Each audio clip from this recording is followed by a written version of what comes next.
হয় না।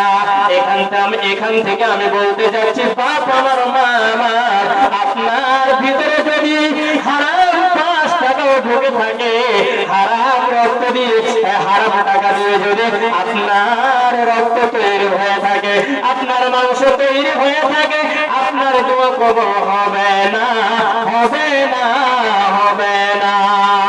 আর একটা ঘটনা আপনাদের সামনে তুলে ধরে, হযরত আবু বকর যখন নবী পাক মারা গেলেন, নবী পাক মারা যাওয়ার পর প্রথম খলিফা হলো হযরত আবু বকর।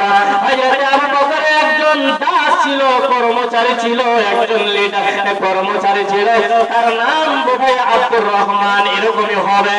যাই হোক, ওই তার কর্মচারী একদিন দুধ এনে দিল আবু বকরকে, আর বললেন, ওগো আবু বকর, ওগো আমার মালিক, তুমি এটা খাও, আমি আপনার জন্য নিয়ে আসলাম, আপনি খান। খেয়ে নেওয়ার পর ওই কর্মচারীটা হযরতে আবু বকরকে বলছে, রে আবু বকর, রে আমার মালিক, আপনি জানেন এটা হলো একটা পূজা করা গির্জার ঘর থেকে দুধ আনা, এর ভিতরে কি এটা কি খাওয়া যাবে?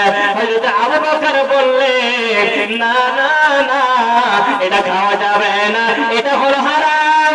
যেহেতু আবু বকর খেয়ে ফেলেছে, আবু বকর একজন জান্নাতি মানুষ, ওই কি করলো, সঙ্গে সঙ্গে মুখের ভিতরে হাত বলল, নলির ভিতরে লোক ঢুকিয়ে যেগুলো খেয়েছিল, যতটুকু দুধ পান করেছিল, ওই দুধটুকু বমি করে ফেলে দিলেন। তার কারণ হলো এটা হারাম, এটা খাওয়া যাবে না, যাবে না।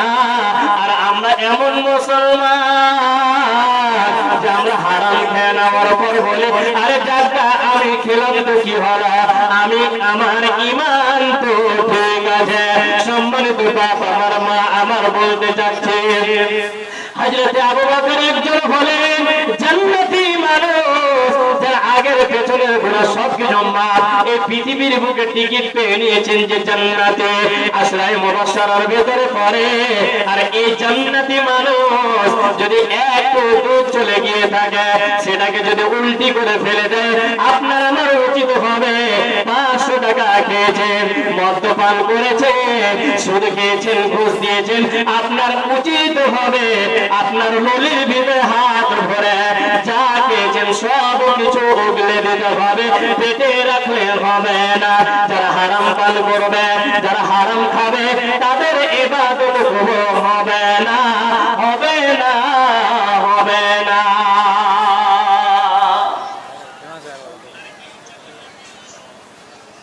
তো বলছিলাম, একজন জান্নাতি